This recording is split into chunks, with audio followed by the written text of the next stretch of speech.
Hi hello ನಮಸ್ಕಾರ. ನಾನು ಅಭಿಷೇಕ್ ಶೃಂಗೇರಿ. ಶೃಂಗೇರಿ ಕ್ಷೇತ್ರದಲ್ಲಿ ಉಂಟಾಗಿರುವಂತಹ ಆನೆ ದಾಳಿಯಿಂದ ಆಗ್ತಿರುವಂತಹ ಸಮಸ್ಯೆಗಳು ದಿನದಿಂದ ದಿನಕ್ಕೆ ಹೆಚ್ಚಳವಾಗ್ತಿರುವಂಥದ್ದು.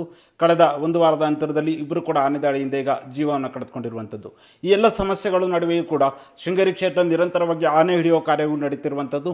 ಒಂದು ವರ್ಷದ ಅವಧಿಯಲ್ಲಿ 5 ಆನೆಗಳನ್ನು ಯಶಸ್ವಿಗೆ ಕಾರ್ಯಾಚರಣೆ ಕೂಡ ಮಾಡಿರುವಂಥದ್ದು.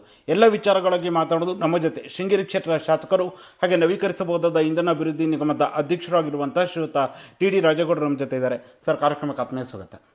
ಸರ್, ಮೊದಲನೇದಾಗಿ ಶೃಂಗೇರಿ ಕ್ಷೇತ್ರದಲ್ಲಿ ಆನೆಗಳ ನಿರಂತರ ದಾಳಿ ಈಗ ಹೆಚ್ಚಳವಾಗ್ತಿರೋದು ಕಳೆದ 1.5 ವರ್ಷದಿಂದ ನೀವೇ ಕೂಡ ಗಮನಿಸಿದ ಹಾಗೆ 9 ಜನ ಈಗ ಜೀವನ ಕಳೆದುಕೊಂಡಿರುವಂಥದ್ದು. ಇದ್ರ ಕುರಿತಾಗಿ ನಿಮ್ಮ ಮೊದಲ ರಿಯಾಕ್ಷನ್? ಇದು ಇವತ್ತು ನಿನ್ನೆದಲ್ಲ. ಎಸ್. ಕಾಡು ಪ್ರಾಣಿ ಮತ್ತು ಮಾನವ ಸಂಘರ್ಷ ಭಾಳ ವರ್ಷಗಳಿಂದ ನಡೀತಾ ಇದೆ. ಹಿಂದೆ ಹುಲಿ ದಾಳಿಗೆ ಹೆಚ್ಚು ತುತ್ತಾಗ್ತಾಯಿದ್ರು. ಹುಲಿಗಳ ಸಂಖ್ಯೆ, ಚಿರತೆಗಳ ಸಂಖ್ಯೆ ಜಾಸ್ತಿ ಇತ್ತು. ಕಾಡ್ಕೋಣಗಳ ಸಂಖ್ಯೆ ಹಿಂದೆ ಕಡಿಮೆ ಇತ್ತು, ಇತ್ತೀಚಿನ ದಿನಗಳಲ್ಲಿ ಜಾಸ್ತಿ ಆಗಿದೆ. ಆನೆಗಳ ಸಂಖ್ಯೆನೂ ಕೂಡ ನಮ್ಮೆಲ್ಲರ ನಿರೀಕ್ಷೆಗೆ ಮೀರಿದ ಹೆಚ್ಚಳಿಕೆ ಆಗಿದೆ, ವಿಪರೀತವಾಗಿ ಜಾಸ್ತಿ ಆಗಿದೆ. ಜೊತೆಗೆ ಜನಸಂಖ್ಯೆಯ ಒಂದು ಬೆಳವಣಿಗೆಗೆ ಅನುಗುಣವಾಗಿ ಒಂದಷ್ಟು ಸರ್ಕಾರ ಅಭಿವೃದ್ಧಿ ಕೆಲಸಗಳಿಗೆ, ಕೃಷಿ ಚಟುವಟಿಕೆಗೆ ಒಂದಷ್ಟು ಕಾಡನ್ನು ಉಪಯೋಗಿಸ್ಕೊಂಡಿದ್ದಾವೆ. ಆನೆಗಳನ್ನ ಹಿಂದೆ ದೇವಸ್ಥಾನಗಳಿಗೆ ಕೊಡೋರು, ಹಿಡಿದ್ಬಿಟ್ಟು ಅವಕ್ಕೆ ಟ್ರೈನ್ ಅಪ್ ಮಾಡಿ ಕೊಡೋರು, ಝೂಗಳಲ್ಲಿ ಬಳಸೋರು, ಸರ್ಕಸ್ಗಳಿಗಾಗಿರ್ಬೋದು. ಅದೇ ಝೂ ಅಂದರೆ ಸರ್ಕಸ್ಗಳಿಗೆ ಬಳಸೋರು, ಝೂಗಳಲ್ಲಿ ಇಡೋರು, ಟಿಂಬರ್ ಕೆಲಸಗಳಿಗೆ, ಆಮೇಲೆ ಟಿಂಬರ್ ಮರ ಎಳೆಯೋದಕ್ಕೆ ಮತ್ತು ಮರದ ಲೋಡಿಂಗಿಗೆ ಆನೆನೇ ಬಳಸ್ತಾ ಇದ್ರು ಹಿಂದೆ.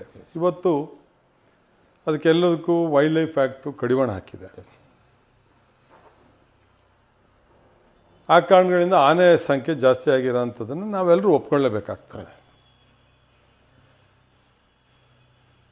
ವಿಶೇಷವಾಗಿ ಇವತ್ತು ನಾನು ಸರ್ಕಾರವನ್ನು ಮತ್ತು ಅರಣ್ಯ ಇಲಾಖೆ ಅಧಿಕಾರಿಗಳಲ್ಲಿ ಮನವಿ ಮಾಡ್ತಕ್ಕಂಥದ್ದಿಷ್ಟೇ. ಮತ್ತು NGOಗಳಿರ್ಬೋದು ಅಥವಾ ಅರಣ್ಯದ ಪರಿಸರ ತಜ್ಞರು ದೆಹಲಿನಲ್ಲಿ ಕೂತು ಕರ್ನಾಟಕ ರಾಜ್ಯದಲ್ಲಿ ಕೂತು ಕಾನೂನು ಮಾಡ್ತಾರಲ್ಲ, ಅವರಿಗೆ ನಾನು ಫಸ್ಟ್ ಗಮನಕ್ಕೆ ತರೋಂಥದ್ದು ಇಷ್ಟೇ. ಕಾಡುಗಳಲ್ಲಿ ಪ್ರಾಣಿಗೆ ಪೂರಕವಾದಂಥ ಬೆಳೆಗಳನ್ನು ಬೆಳಿಬೇಕು. ಆಹಾರ ಬೇಕಾಗುವಂಥ ಬೆಳೆಗಳನ್ನು ಬೆಳಿಬೇಕು. ಆನೆ ಅತ್ಯಂತ ಪ್ರಿಯವಾಗಿ ತಿನ್ನೋಂಥದ್ದು ವಾಟೆ, ಬಿದಿರು, ವಿಶೇಷವಾಗಿ ಕಿರುಬಿದಿರು, ಬೈನೆ ಮರ, ಹಾಗೆಯೇ ಕೆಲವು ಮರದ ತೊಗಟೆ, ಹೆಲ್ತ್ ಕಾನ್ಸೆಪ್ಟಲ್ಲಿ ಗ್ರಾಸು, ದಪ್ಪನೆಯ ಹುಲ್ಲುಗಳನ್ನ ಅದು ತಿಂತದೆ. ಈ ವೈಲ್ಡ್ ಲೈಫಲ್ಲಿ ಅಥವಾ ಫಾರೆಸ್ಟ್ ಕನ್ಸರ್ವೇಷನ್ ಆ್ಯಕ್ಟ್ ಏನದು ಹೇಳ್ತಾರೆ, ಅದ್ರ ಪ್ರಕಾರ ಕಾಡಲ್ಲಿ ಏನೂ ಮಾಡೋಂಗಿಲ್ಲ ಅನ್ನುವ ಮಾತನ್ನು ಹೇಳ್ತಾರೆ. ನಾನು ಇವತ್ತು ಕಾಲ ಮಿಂಚಿಲ್ಲ. 13 ಹಳ್ಳಿಗಳು 1994, 95ರಲ್ಲಿ, 96ರಲ್ಲಿ, 97, 98ರಲ್ಲಿ ಸ್ಥಳಾಂತರಗೊಳಿಸಿದರು. ಮಾಡ್ಲ, ಹಿಪ್ಲ, ಒಡ್ಡಿಹಟ್ಟಿ, ದಬ್ಗಾರು, ಈ ರೀತಿಯಾಗಿ. ಅಲ್ಲಿ ಸ್ಥಳಾಂತರ ಮಾಡುವಂಥ ಸಂದರ್ಭದಲ್ಲಿ ಅಲ್ಲಿ ಬೇಕಾದಷ್ಟು ಗ್ರಾಸ್ಲ್ಯಾಂಡ್ ಇದೆ, ಅಂದರೆ ಗದ್ದೆ ಇತ್ತು, ಪ್ಯಾಡಿ ಫೀಲ್ಡ್ಗಳಿದ್ದು 100 ಎಕರೆ. ಇವತ್ತು ಅವೆಲ್ಲ ಬೋಳಾಗಿಬಿಟ್ಟಿದ್ದಾವೆ. ಅಲ್ಲಿ ನೀರಾವರಿ ವ್ಯವಸ್ಥೆ ಇದೆ, ಭದ್ರೆ ಹರಿತಾರೆ, ತುಂಗೆ ಹರಿತಾ ಇದೆ ನಮ್ಮ ಭಾಗದಲ್ಲಿ. ಅನೇಕ ಸಣ್ಣ ಸಣ್ಣ ಜೀವ ನದಿಗಳು, ಸ್ಟ್ರೀಮ್ಗಳು ಹರಿತಾ ಇದ್ದಾವೆ. ಅವುಗಳನ್ನು ಬಳಸಿ ಪ್ರಾಣಿಗಳಿಗೆ ಪೂರಕವಾದಂಥ ಬೆಳೆ ಬೆಳೀಲಿ. ಅಲ್ಲಿ ಆಹಾರದ ಕೊರತೆ, ಅಲ್ಲಿ ಟೀಕ್ ಹಾಕಿದ್ದಾರೆ, ಪ್ರಮಾಣ ಕಡಿಮೆ ಆಗ್ತಿರುವ. ಹೌದು, ಅಲ್ಲಿ ಅಕೇಶ ಹಾಕಿದ್ದಾರೆ, ಟೀಕ್ ಹಾಕಿದ್ದಾರೆ. ಹಂತವಾಗಿ ಇವತ್ತು ಕೋಟ್ಯಾಂತರ ರೂಪಾಯಿ ಬೆಲೆ ಮಾಡುವಂಥ ಟೀಕ್ ಇದೆ. ಅದರಿಂದ ಕಾಡಾನೆಗೇನು ಪ್ರಯೋಜನ ಆಗಲ್ಲ. ಕಾಡು ಪ್ರಾಣಿ ಅದರಲ್ಲಿ ಯಾವುದೇ ಹಣ್ಣಾಗಲಿ, ಕಾಳುಗಳ ಬೀಜಗಳಾಗಲಿ ಅಥವಾ ಇನ್ನಾದರೂ ಎಲೆಗಳನ್ನಾಗಲಿ ತಿನ್ನೋದಿಲ್ಲ ಆನೆ. ಹಾಗಾಗಿ ಹಂತವಾಗಿ ಬ್ಲಾಕ್ ವೈಸ್ ಮಾಡ್ಕೊಂಡು ಅದನ್ನು ತೆರವುಗೊಳಿಸಿ ಅಲ್ಲಿಗೆ ಪೂರಕವಾದಂಥ ಬೆಳೆಗಳನ್ನ ಬೆಳಿಬೇಕು. ಒಂದು. ಎರಡನೇದು, ಕಾಡಿನ ವೈಲ್ಡ್ ಲೈಫ್ ಸ್ಯಾಂಚುರಿ, ನ್ಯಾಷನಲ್ ಪಾರ್ಕ್ಗಳಂತ ಏನು ಘೋಷಣೆ ಆಗಿದೆ, ಅದು ಸುತ್ತ ರೈಲ್ವೆ ಬ್ಯಾರಿಕೇಡ್ ಹಾಕಿ ಏನು ಹೊರದೇಶಗಳಲ್ಲಿ ಈಗ ಕೃಗರ್ ನ್ಯಾಷನಲ್ ಪಾರ್ಕ್ ಇರ್ಬೋದು, ಕೀನ್ಯಾ ಇರ್ಬೋದು, ಇನ್ನು ಅನೇಕ ಬಹಳ ದೊಡ್ಡ ಹೆಸರುವಾಸಿ ಕಾಡುಗಳಿದ್ದಾವೆ. ನಮ್ಮ ಖಜೀರಂಗ ಇರ್ಬೋದು ಅಸ್ಸಾಮಲ್ಲಿ. ಖಜೀರಂಗದಲ್ಲಿ ಬೆಳೆ ಸಮೃದ್ಧವಾದ ಬೆಳೆ ಇದೆ. ಆನೆಗಳು ಎಲ್ಲೂ ಹೊರಗೆ ಬರಲ್ಲ. ಆ ಕಾಡಿನ ಗಡಿ ಭಾಗದ ಪಕ್ಕದಲ್ಲೇ ಪ್ಯಾಡಿ ಫೀಲ್ಡ್ ಮಾಡಿದ್ದಾರೆ. ಅಲ್ಲಿಗೆ ಬರೋದಿಲ್ಲ ಆನೆ. ಕಾಡು ಒಳಗಡೆ ಬೇಕಾದಷ್ಟು ಆಹಾರ ಸಿಗುತ್ತೆ, ಬರೋದಿಲ್ಲ. ನಾನು ಕಣ್ಣಲ್ಲಿ ನೋಡ್ಕೊಂಡು ಬಂದಿರೋದು. ಆ ರೀತಿ ಇದನ್ನು ಹತೋಟಿ ಮಾಡೋದಕ್ಕೆ ಕ್ರಮ ತಗೋಬೇಕು. ಇದು ಶಾಶ್ವತ ಪರಿಹಾರ. ಅಲ್ಲಿ ಸರಿಯಾದ ಆಹಾರ ಸಿಗ್ತಾ ಇಲ್ಲ, ಸಂಖ್ಯೆನೂ ಜಾಸ್ತಿ ಆಗಿದೆ. ಹಾಗಾಗಿ ರೈತರು ಬೆಳೆದಂಥ ಬೆಳೆನ ಕಳೆದ ಅನೇಕ ವರ್ಷಗಳಿಂದ ಬಹಳ ಅಪಾರ ಪ್ರಮಾಣದ ಹಾನಿ ಆಗ್ತಾ ಇದೆ. ಗದ್ದೆ ನೆಟ್ಟರೆ ಪಾಪ ಬಡವರಿಗೆ 1 ಎಕರೆ 2 ಎಕರೆ 3 ಎಕರೆ ಒಂದೊಂದೇ ದಿನ ಖಾಲಿ ಮಾಡಿಬಿಡ್ತಾವೆ. ಒಂದು ಕಾಳು ಭತ್ತ ತೆಗಿಯೋಕ್ಕಾಗೋದಿಲ್ಲ. ಅಡಿಕೆ ಮರನ ಒಡೆದು ಎಳೆ ತಿರುಳನ್ನು ತಿಂದು ಎಲೆಗಳನ್ನ ತಿಂದು ಅಡಿಕೆ ಬೆಳೆ ನಾಶ ಮಾಡ್ತಾಯಿದೆ. ಅಡಿಕೆ ಬೆಳೆ ಫಸಲು ಬರೋದಕ್ಕೆ 6-7 ವರ್ಷ ಬೇಕು. ಬೆಳೆ ಬರೋದಕ್ಕೆ 6-7 ವರ್ಷ ಕಷ್ಟಪಟ್ಟು ದುಡ್ಡು ಹಾಕಿ ಕೂಲಿ ಮಾಡಿ ಸಾಲ ಮಾಡಿ ಕಷ್ಟಪಟ್ಟು ದುಡ್ದು ಫಸಲು ಬರೋ ಟೈಮಲ್ಲಿ ಅಡಿಕೆ ಬೆಳೆ ಹಾನಿ ಆಗ್ತಾಯಿದೆ. ತೆಂಗಿನ ಮರಗಳು ಅಷ್ಟೇ. ತೆಂಗಿನ ಮರ ಫಲ ಕೊಡೋದಕ್ಕೆ ಎಷ್ಟು ವರ್ಷ ಬೇಕು ಅಂತ ನಿಮಗೆ ಗೊತ್ತು. 10-15 ವರ್ಷ ಬೇಕು. ಅವು ಮುರ್ಕೊಂಡು ತಿಂತಾ ಇದ್ದಾವೆ ಆಹಾರಕ್ಕೋಸ್ಕರ. ಹಾಗಾಗಿ ಜನ ಅದನ್ನು ಓಡಿಸೋದಕ್ಕೋಸ್ಕರ ಪಟಾಕಿ ಹೊಡೆಯೋದು, ಕೂಗೋದು, ಗಲಾಟೆ ಮಾಡೋದು ನಡೀತಾ ಇದೆ. ಹಾಗಾಗಿ ಅವು ಒಂದು ರೀತಿ ಆಕ್ರೋಶಗೊಂಡು ಮನುಷ್ಯರ ಮೇಲೆ ದಾಳಿ ಮಾಡ್ತಾ ಇದ್ದಾವೆ. ಓಕೆ, ಇದುವರೆಗೂ ನನ್ನ ಕ್ಷೇತ್ರದಲ್ಲಿ ಒಟ್ಟು 9 ಜನ ಕಾಡಾನೆ ಇದರಿಂದ ಮೃತಪಟ್ಟಿರುವ ಕಾಡಾನೆಯ ದಾಳಿಗೆ ತುತ್ತಾಗಿದ್ದಾರೆ. ಇನ್ನು ಗಣಪತಿ ಅಂತಕ್ಕಂಥವರು ಸ್ಪೈನಲ್ ಕಾರ್ಡ್ ಕಟ್ಟಾಗಿ ಅವರು ಸಾವು ಬದುಕಿನ ಮಧ್ಯೆ ಹೋರಾಟ ಮಾಡ್ತಿದ್ದಾರೆ. ಅದು ಈ ತಿಂಗಳಲ್ಲಿ ನಡೆದಂಥ ಘಟನೆ. ಇನ್ನೊಬ್ಬರು ಕೂಡ್ಲಿಗಿ ಮೂಲದವ್ರು ನಾಗರಾಜ್ಗೆ ನಿನ್ನೆ ಹೊಡೆದು ಕಾಲು ಫ್ರ್ಯಾಕ್ಚರ್ ಆಗಿದೆ ಅನ್ನೋ ಮಾಹಿತಿ ಇದೆ. ಹಾಗೆಯೇ ಕಾಡ್ಕೋಣ ದಾಳಿಯಿಂದ ಮಂಜುನಾಥ್ ಹೆಬ್ಬಾರ್, ಸೋಮಶೇಖರ್ ಅಂಥೇಳಿ ಅವರಿಬ್ಬರು ಕಾಡ್ಕಾಣದ ದಾಳಿಗೆ ಬಲಿಯಾಗಿದ್ದಾರೆ. ಈಗ ಒಟ್ಟು 9, 10, 11 ಜನ ಬಲಿಯಾಗಿದ್ದಾರೆ. ಒಬ್ಬ ಸಾವು ಬದುಕಿನ ಮಧ್ಯೆ ಹೋರಾಟ ಮಾಡಿದ್ರೆ ಇನ್ನೊಬ್ಬರಿಗೆ ಫ್ರ್ಯಾಕ್ಚರ್ ಆಗಿದೆ. ಇಷ್ಟು ಘಟನೆಗಳು ಒಂದು ಮೂಡಿಗೆರೆ ವಿಧಾನಸಭಾ ಕ್ಷೇತ್ರದಲ್ಲಿ, ಇನ್ನು ಉಳಿದಂಥವೆಲ್ಲ ಶೃಂಗೇರಿ ವಿಧಾನಸಭಾ ಕ್ಷೇತ್ರದಲ್ಲಿ ನಡೆದಿರ್ತಕ್ಕಂಥದ್ದು. ಅವರಿಗೆ ಸರ್ಕಾರ ಪರಿಹಾರ ಕೊಟ್ಟಿದೆ. ನಿನ್ನೆ ಕೂಡ ಒಂದು ಪ್ರತಿಭಟನೆ ಆಯಿತು. ಅದನ್ನೇ ನಾನು ಕೇಳ್ತಾ ಹೋದೆ. ಈಗ ಕಳೆದ 1 ವಾರದ ಅಂತರದಲ್ಲಿ 2 ಡೆತ್ ಆಗಿರೋದ ಹಿನ್ನೆಲೆಯಲ್ಲಿ ನಿನ್ನೆ ಕೂಡ ಒಂದು ವ್ಯಾಪಕವಾಗಿ ಅದಕ್ಕೆ ಒಂದು ಪ್ರತಿಭಟನೆ ಕೂಡ ವ್ಯಕ್ತವಾಗುತ್ತೆ. ಕಡಬಗೆರೆಯಲ್ಲಿ ಏನೋ ಒಂದು ಶವವನ್ನು ಇಟ್ಕೊಂಡು ಪ್ರತಿಭಟನೆ ಮಾಡ್ತಾರೆ. ಪದೇ ಪದೇ ಈ ರೀತಿ ಘಟನೆಗಳು ನಡೀತಾ ಇರುವ ಸಂದರ್ಭದಲ್ಲಿ ಜನರು ಕೂಡ ಒಂದು ರೀತಿಯಲ್ಲಿ ಆಕ್ರೋಶಭರಿತರಾಗಿದ್ದಾರಲ್ವ ಅಂತ. ಈಗ ಒಟ್ಟು ನಾವು 6 ಕಾಡಾನೆಗಳನ್ನು ಹಿಡಿಸಿದ್ದೀವಿ. ಕಳೆದ ಅವಧಿನಲ್ಲಿ 1 ಆನೆ, ಈ ಅವಧಿನಲ್ಲಿ 5 ಆನೆಗಳನ್ನ ಹಿಡಿದಿದ್ದು. 1 ವರ್ಷದ ಅವಧಿಯಲ್ಲಿ ಯಾವ್ಯಾವ ಜನರ ಮೇಲೆ ದಾಳಿ ಮಾಡಿದ್ರು ಆನೆಗಳನ್ನೆಲ್ಲ ಸರಿ ಹಿಡಿಯುವಂಥ ಕೆಲಸಗಳನ್ನ ನಾವು ಶಿಫಾರಸಿನ ಪತ್ರದ ಮೇಲೆ ಅರಣ್ಯ ಇಲಾಖೆ ಮತ್ತು ಜಿಲ್ಲಾಡಳಿತದ ಮಾಹಿತಿಯ ಮೇಲ್ಗಡೆ ಮತ್ತು ಜಿಲ್ಲಾ ಉಸ್ತುವಾರಿ ಸಚಿವರಾದಂಥ ಜಾರ್ಜ್ ಸಾಹೇಬರ ಒಂದು ಮನವಿ ಮೇರೆಗೆ ಮುಖ್ಯಮಂತ್ರಿಗಳು ಸಿದ್ದರಾಮಯ್ಯನವರು, ಉಪಮುಖ್ಯಮಂತ್ರಿಗಳಾದಂಥ DK ಶಿವಕುಮಾರ್ ಅವರು, ಅರಣ್ಯ ಸಚಿವರು ಇದಕ್ಕೆ ಆದೇಶ ಮಾಡಿ PCF ಆದೇಶ ಮಾಡಿ ಕಾರ್ಯಾಚರಣೆ ಮಾಡಿ ಹಿಡಿದಾರೆ. ಆನೆ ಹಿಡಿಯೋಂಥ ಕೆಲಸ ಇದೆಯಲ್ಲ, ಅದು ಭಾಳ ಕಠಿಣವಾದಂಥ ಮೋಸ್ಟ್ ಟಫೆಸ್ಟ್ ಜಾಬ್. ಅಂಥದ್ರಲ್ಲೂ ಕೂಡ ಸೆರೆ ಹಿಡಿದಿದ್ದಾರೆ. ಆನೆ ಸೆರೆ ಹಿಡಿದು ಕಳಿಸೋ ಅಂಥದ್ದು, ಪರಿಹಾರ ಕೊಡೋ ಅಂಥದ್ದು ಇದು ಶಾಶ್ವತ ಪರಿಹಾರ ಅಲ್ಲ. ನಮಗೂ ನೋವಿದೆ. ಆ ನಿಟ್ಟಿನಲ್ಲಿ ನಾವು ಸರ್ಕಾರದ ಗಮನ ಸೆಳೆಯೋದಕ್ಕೆ ಒಂದು ಪ್ರತಿಭಟನೆ ಮಾಡ್ತಾಯಿದ್ರು. ನಾವು ಆಯಿತು ಮಾಡಲಿ ಅಂತ ಅವ್ರಿಗೆ ಸಹಕಾರ ಕೊಟ್ಟು ನಾವು 3, 4 ಗಂಟೆ 5 ಗಂಟೆವರೆಗೂ ನಾವು ಅವ್ರನ್ನ ಕಾಯ್ದು. ಅದು ಮಧ್ಯಾಹ್ನದವರೆಗೂ ಅದು ಒಂದು ರೀತಿ ಇತ್ತು ಆ ಪ್ರತಿಭಟನೆ. ಅಂದರೆ ನಿಜವಾದ ಸಮಸ್ಯೆಯನ್ನು ಮುಂದಿಟ್ಟು ಪ್ರತಿಭಟನೆ ಮಾಡ್ತಾಯಿದ್ರು. ಮಧ್ಯಾಹ್ನ ನಂತರ ಕೆಲವು ರಾಜಕಾರಣಿಗಳು ಬಂದ ಅಂದಮೇಲೆ ಅದು ರಾಜಕೀಯ ತಿರುವುಗಳನ್ನು ತೆಗೆದುಕೊಳ್ತು. ಅವ್ರವ್ರ ಸ್ವಾರ್ಥಕ್ಕೋಸ್ಕರ ಜನರನ್ನು ಮೆಚ್ಚೋದಕ್ಕೆ, ಜನರನ್ನು ಪ್ಲೀಸ್ ಮಾಡೋದಕ್ಕೆ. ಮತ್ತು ನಾವು ಇಷ್ಟೆಲ್ಲ ಕೆಲಸ ಮಾಡಿ, ನಾನು ಶಾಸಕನಾದ ಮೇಲೆ ವಿಶೇಷವಾಗಿ ಅರಣ್ಯ ವಿಚಾರಕ್ಕೆ ಸಂಬಂಧಪಟ್ಟಂಗೆ, ಜನರಿಗೆ ವಿಚಾರಕ್ಕೆ ಸಂಬಂಧಪಟ್ಟಂಗೆ, ಅಭಿವೃದ್ಧಿ, ಆರೋಗ್ಯ, ಸಾಂಸ್ಕೃತಿಕ ಚಟುವಟಿಕೆ, ಶಿಕ್ಷಣ ಇದಕ್ಕೆ ಒತ್ತು ಕೊಟ್ಟು ನಾನು ಪ್ರಾಮಾಣಿಕವಾಗಿ ದುಡಿದಿದ್ದೇನೆ. ಎಲ್ಲ ಸಂದರ್ಭದಲ್ಲೂ ಜನರ ಜೊತೆ ಕೈ ನಿಂತು ಕೈ ಜೋಡಿಸಿದ್ದೇನೆ. ಸರ್ಕಾರದ ಗಮನ ಸೆಳೆಯುವಂಥ ಕೆಲಸಗಳನ್ನು ಮಾಡಿದ್ದೇನೆ. ಇಲ್ಲದಿದ್ದರೆ ಯಾರಾದರೂ ಕರ್ನಾಟಕದಲ್ಲಿ ಎಷ್ಟು ದಾಳಿಗಳಾಗಿದೆ ತಗೊಳ್ಳಿ ಸ್ಟ್ಯಾಟಿಸ್ಟಿಕ್ಸ್ ಪ್ರತಿಯೊಂದು ತಾಲೂಕಲ್ಲೂ. ನಾನು ಹೇಳಕ್ಕೆ ಹೋಗೋದಿಲ್ಲ ಯಾವ ತಾಲೂಕಲ್ಲಿ BJP MLA ಇದ್ದಲ್ಲಿ, BJP ಸರ್ಕಾರ ಇದ್ದಲ್ಲಿ ಎಷ್ಟು ಆನೆ ದಾಳಿ ಮಾಡಿದೋ ಮನುಷ್ಯರ ಮೇಲೆ, ಎಷ್ಟು ಹತ್ಯೆ ಆಗಿದೆ ಅಂಥೇಳಿ ತಗೊಳ್ಳಿ ಲೆಕ್ಕ. ಅದನ್ನ ಯಾಕೆ ಮಾತಾಡಲ್ಲ? ಅಲ್ಲಿ ಯಾಕೆ ಆನೆ ಹಿಡಿಸ್ಲಿಕ್ಕಾಗಲಿಲ್ಲ? ನಾನು ಪ್ರಾಮಾಣಿಕವಾಗಿ ಜನರಿಗೆ ಪರವಾಗಿ ನಿಂತು ಜನರ ಪರ ನಾನು ಕೆಲಸ ಮಾಡಿದ್ದೇನೆ. ಹಾಗಾಗಿ ರಾಜಕೀಯದಲ್ಲಿ ಹೊಟ್ಟೆ ಕಿಚ್ಚಿನ ದ್ವೇಷದ ರಾಜಕಾರಣಕ್ಕೆ ನಾನು ತಲೆ ಕೆಡಿಸೋದಿಲ್ಲ. ಆಯಿತು, ನಿನ್ನೆ ನನ್ನ ಮೇಲೆ ದಾಳಿ ಮಾಡೋಕ್ಕೆ ಬಂದ ಒಬ್ಬ. ಸರ್, ನಾನು ಅದೇ ವಿಚಾರನ ಈಗ ಕೇಳಬೇಕಂತ ಹೋಗ್ತಿದ್ದೆ. ನಿನ್ನೆ ಪ್ರತಿಭಟನೆ ನಡೀತಾ ಇತ್ತು, ಮಧ್ಯಾಹ್ನ ತನಕ ಶಾಂತ ರೀತಿಯಲ್ಲಿ ಆಯಿತು. ನಂತರದಲ್ಲಿ ಕೆಲವೊಂದು ಬೆಳವಣಿಗೆಗಳು ನಡೀತವೆ. ಆ ಪ್ರತಿಭಟನೆ ಸಂದರ್ಭದಲ್ಲಿ ಎಲ್ಲ ಕಡೆ ರಾಜ್ಯದ ಒಂದು ಸುದ್ದಿ ಹಬ್ಬತ್ತೆ, ಶಾಸಕರು ಒಬ್ಬ ಅಲ್ಲಿ ಪ್ರತಿಭಟನಾಕಾರರ ಮೇಲೆ ಹೊಡೆಯೋಕ್ಕೆ ಮುಂದಾದರು ಅನ್ನೋದು ವಿಚಾರ ಭಾರಿ ದೊಡ್ಡ ಮಟ್ಟದಲ್ಲಿ ಸದ್ದಾಗುತ್ತೆ. ಆ ವಿಚಾರದ ಕುರಿತಾಗಿ ಏನು ಕ್ಲಾರಿಟಿ ಕೊಡ್ತಾರೆ? ನೋಡ್ರಿ, ಅವು ರಾಜಕೀಯ ಪ್ರೇರಿತ. ಅವ್ರಿಗೆ ಬೇರೆ ಏನು ಕೆಲಸ ಇಲ್ಲ BJPಯವರಿಗೆ. ಅವರು ಸಾವಿನ ಮಧ್ಯೆ ಎಲ್ಲಿ ಹೆಣ ಬೀಳ್ತದೋ ಅಲ್ಲಿ ಅವ್ರ ರಾಜಕಾರಣ. ಅಲ್ಲೇ ತನಕ ಅವರು ಹೊರಗೆ ಬರೋದಿಲ್ಲ. ಅವ್ರಿಗೆ ಸ್ವಯನೇ ಇರೋದಿಲ್ಲ, ಅವರಿಗೆ ಪ್ರಜ್ಞೆನೇ ಇರೋದಿಲ್ಲ.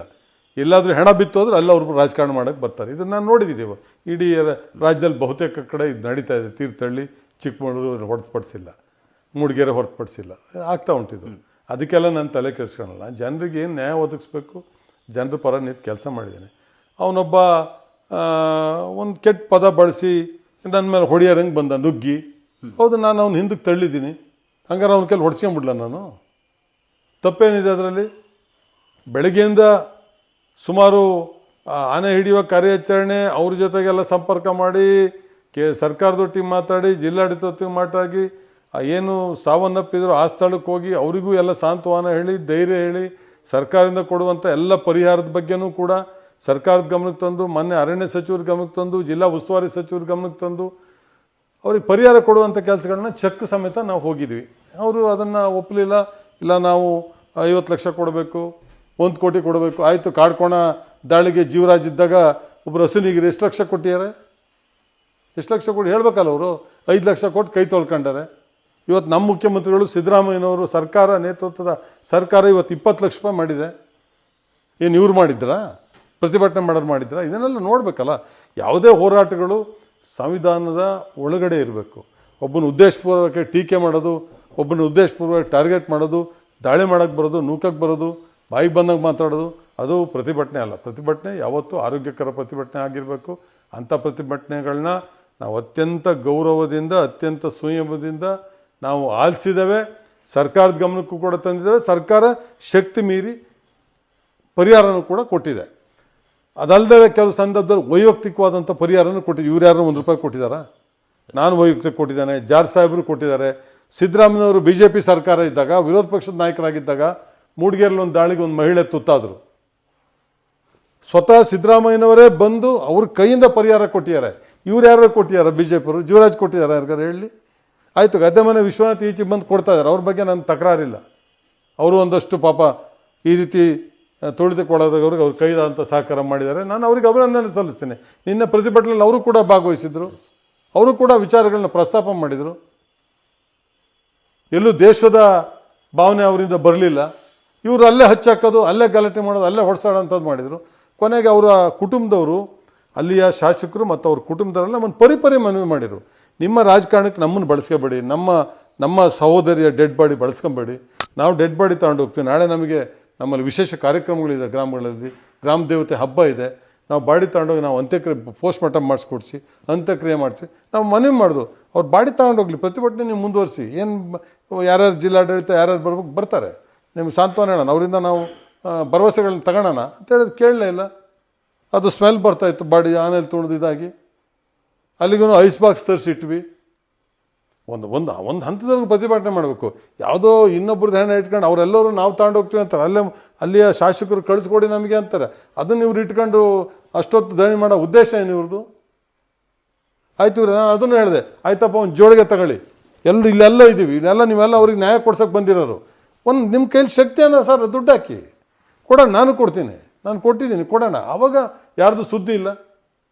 ಈ ರೀತಿ ಕೆಟ್ಟ ದ್ವೇಷದ ಮತ್ತು ಹೊಟ್ಟೆ ಕಿಚ್ಚಿನ ರಾಜಕಾರಣ ದಯಮಾಡಿ ಬಿಡಬೇಕು. ನಮ್ಮ ಕ್ಷೇತ್ರದಲ್ಲಿ ಭಾಳ ವರ್ಷಗಳಿಂದ ಅದು ನಡೀತಾ ಇದೆ. ಜನ ಹಾಗಾಗಿ ನಿಮಗೆ ಉತ್ತರ ಕೊಟ್ಟಿದ್ದಾರೆ 2 ಬಾರಿ, ಮುಂದೆನೂ ಕೊಡ್ತಾರೆ ಅನ್ನೋ ಮಾತನ್ನು ಹೇಳ್ತೀನಿ. ಜನರಿಗೆ ಸಹಾಯ ಮಾಡುವಂಥದ್ದು ಮಾಡಿ. ನಿಮ್ಮ ಕಾಲದಲ್ಲಿ ಏನೇನು ಘಟನೆಗಳಾಗಿದ್ದಾವೆ, ಎಲ್ಲೆಲ್ಲಿ ಮಹಿಳೆಯರ ಮೇಲೆ ಅತ್ಯಾಚಾರ ಆಗಿದೆ, ಎಲ್ಲೆಲ್ಲಿ ಇದು ಅರಣ್ಯ ಕಾಯ್ದೆಗಳು ಜನರ ವಿರುದ್ಧವಾಗಿ ಆಗಿದ್ದಾವೆ, ಯಾವ್ಯಾವ ಗ್ರಾಮ ಪಂಚಾಯತ್ಗಳಲ್ಲಿ ನಿಮ್ಮ ಗ್ರಾಮ ಪಂಚಾಯತ್ ಇದ್ದಾಗ ನಿರ್ಣಯ ಮಾಡಿಸ್ಕೊಟ್ಟಿದ್ರಿ, ಇವೆಲ್ಲ ಸಮಯ ಬಂದಾಗ ಮಾತಾಡೋಣ. ಇವತ್ತು ಈ ಸಾವಿನ ಸಂದರ್ಭದಲ್ಲಿ ನಾನು ಅದನ್ನೆಲ್ಲ ಮಾತಾಡಕ್ಕೆ ಹೋಗೋದಿಲ್ಲ. ಅವ್ರಿಗೆ ನ್ಯಾಯ ಕೊಡಿಸಿದ್ವಿ. ಕಳೆದ ಬಾರಿ ತಿರೋದ್ರದ್ದು ಒಂದು ಸ್ವಲ್ಪ ಗೊಂದಲ ಇದೆ. ಅವ್ರಿಗೆ 2 ಜನ ವೈಫ್ ಇದ್ದಾರೆ, ಅದನ್ನು ಇವತ್ತು ಬರೋಕ್ಕೆ ಹೇಳಿದ್ವಿ. ಅದನ್ನು ಕೂಡ ಚರ್ಚೆ ಮಾಡಿ ಯಾರು ಲೀಗಲ್ ಲೇಯರ್ಸ್ ಇರ್ತಾರೆ ಅವ್ರ ಸಮಕ್ಷಮದಲ್ಲಿ ಇವತ್ತು ಅವರಿಗೂ ಕೂಡ ಚೆಕ್ ಕೊಡುವಂಥ ಕೆಲಸಗಳನ್ನು ನಾವು ಮಾಡ್ತೇವೆ. ಜೊತೆಗೆ ಏನು ಅವರಿಗೆ ಸ್ಪೈನಲ್ ಕಾರ್ಡ್ ಹೋಗಿದೆ, ಅವರಿಗೆ ಜೀವನ ಪರ್ಯಂತ ಅವರ ಬದುಕಿಗೆ ಏನೇನು ಬೇಕು ಅದನ್ನು ಪ್ರತಿ ತಿಂಗಳು ಹಣ ಕೊಡುವಂಥದ್ದನ್ನು ಸರ್ಕಾರ ಈಗಾಗಲೇ ಶಿಫಾರಸು ಹೋಗಿದೆ, ತೆಗೆದುಕೊಂಡಿದೆ, ಕೊಡ್ತಾರೆ. ಮತ್ತೀಗ ಏನು ಮಹಿಳೆ ಹತ್ಯೆ ಆಯಿತು, ಅವ್ರ ಕುಟುಂಬದವ್ರಿಗೆ 5 ವರ್ಷಗಳ ಕಾಲ ಸುಮಾರು 23-24 ಲಕ್ಷ ಬರ್ತದೆ. ಪ್ರತಿ ತಿಂಗಳು 4,000, 12 48,000, 1 ವರ್ಷಕ್ಕೆ 50,000, 5 ಅಂತ ಸುಮಾರು ಎಷ್ಟಾಗ್ತದೆ? 25 ಲಕ್ಷ ಆಗ್ತದೆ, 2.5 ಲಕ್ಷ ಆಗುತ್ತೆ, 2.5 ಲಕ್ಷ ಆಗ್ತದೆ.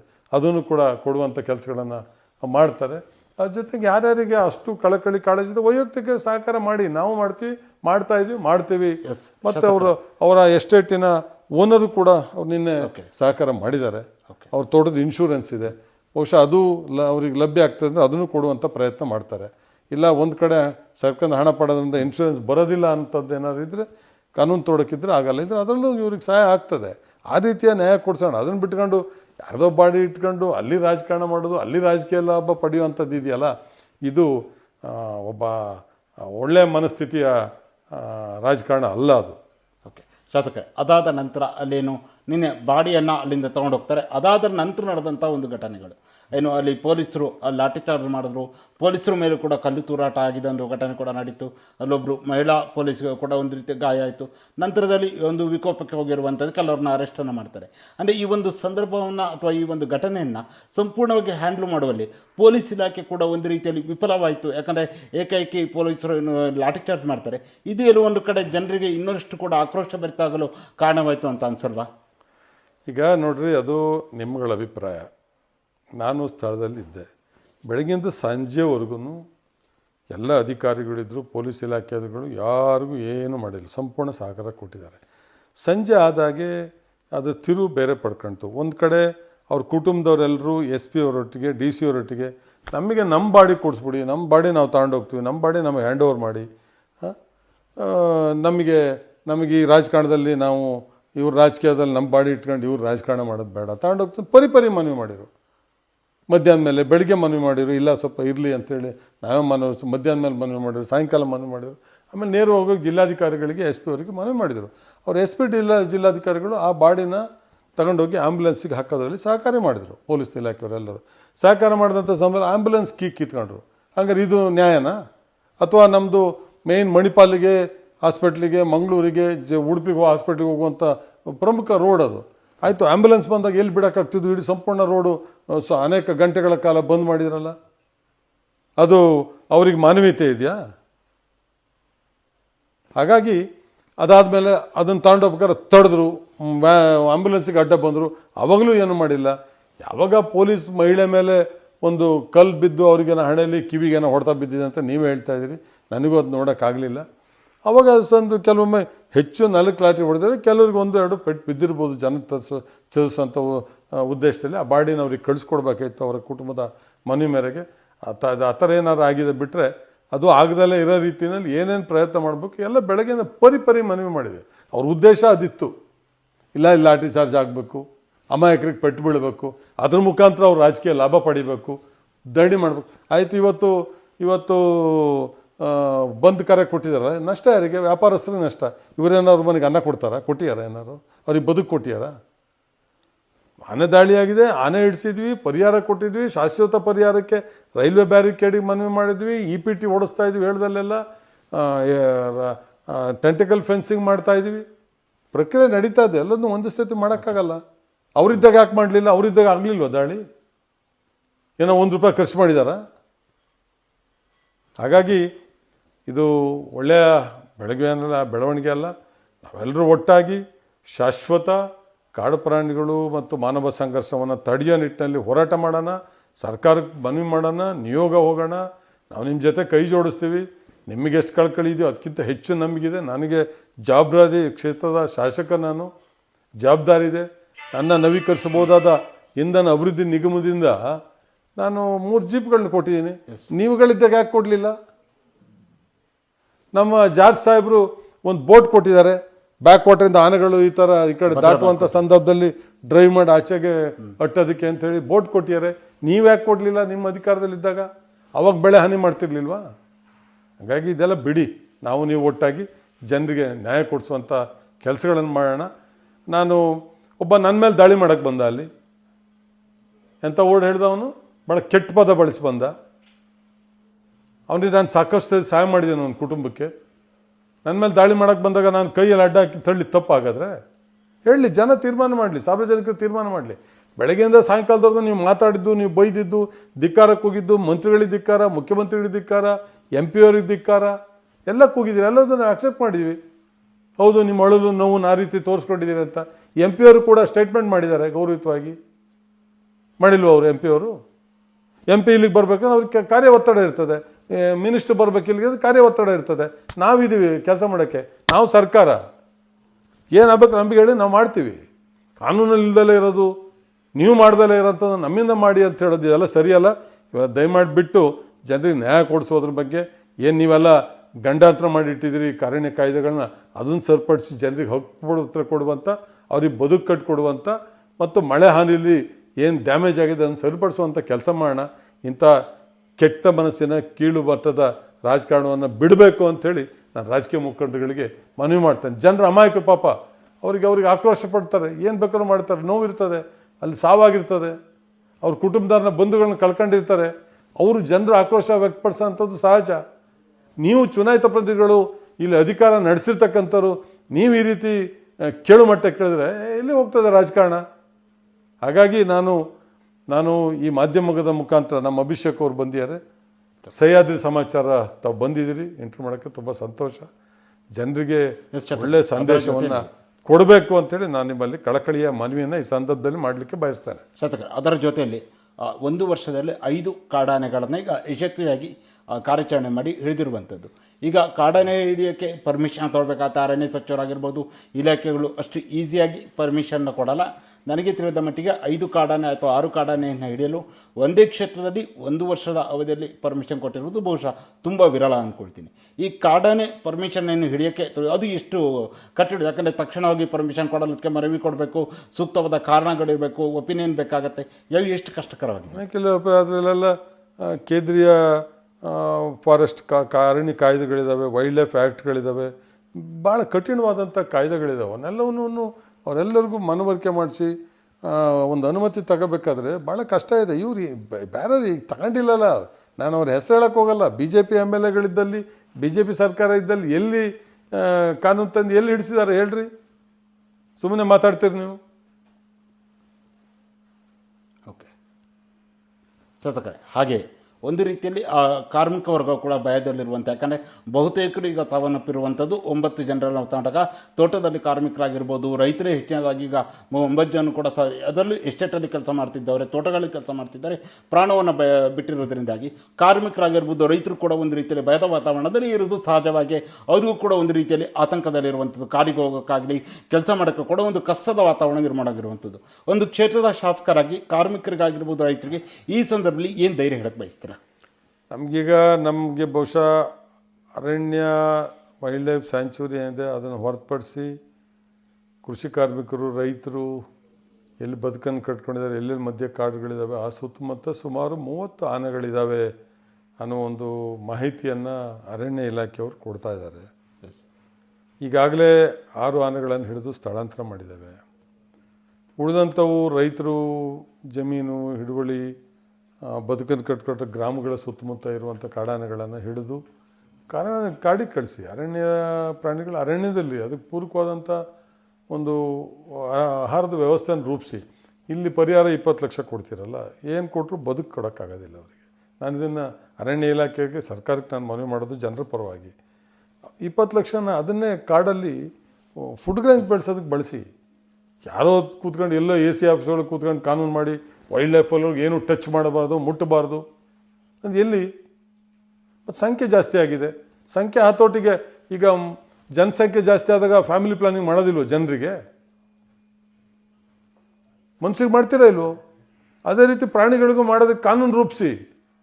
ನ್ಯಾಯಾಲಯದಲ್ಲಿ ಹೌದು, ನ್ಯಾಯಾಲಯದಲ್ಲಿ ಆಕ್ಷೇಪಣೆ ಇದೆ, ನ್ಯಾಯಾಲಯದಲ್ಲಿ ನ್ಯಾಯಾಧೀಶರನ್ನ ಮನವಿ ಮಾಡಿ ಸರ್ಕಾರದ ಮುಖಾಂತರ ವಾಸ್ತವಾಂಶದನ್ನ ನ್ಯಾಯಾಲಯದ ಮುಂದೆ ಇಟ್ಟು ನ್ಯಾಯಾಧೀಶರು ಒಪ್ಪಿಗೆ ಕೊಡ್ತಾರೆ ಇದಕ್ಕೆ. ಇಲ್ಲ ಬರೀ NGOಗಳು ಹಾಕಿದ ಪರನೇ ತೀರ್ಮಾನ ಆಗ್ತಾ ಇರ್ತದೆ, ಅವ್ರಿಗೇನು ವಾಸ್ತವಾಂಶ ಗೊತ್ತಿರೋದಿಲ್ಲ. ಯಾಕಂದ್ರೆ ಅವ್ರ ಮನೆಯವ್ರನ್ನ ಯಾರು ಕಳ್ಕೊಂಡಿರೋದಿಲ್ಲ, ಎಲ್ಲರೂ ಅವ್ರ ಮನೆಯವ್ರನ್ನ ಯಾರು ಕಾಡು ಪ್ರಾಣಿ ದಾಳಿಗೆ ತುತ್ತಾಗಿರೋದಿಲ್ಲ. ಅವರೆಲ್ಲ ಜೀಪು ಕಾರಲ್ಲಿ ಓಡಾಡ್ಕೊಂಡು ಪರಿಸರ ರಕ್ಷಣೆ ಮಾಡುವಂಥದ್ದು. ನಿಮ್ಮೇಲೂ ಗೌರವ ಇದೆ, ನೀವು ಬೇಕು ನಮಗೆ.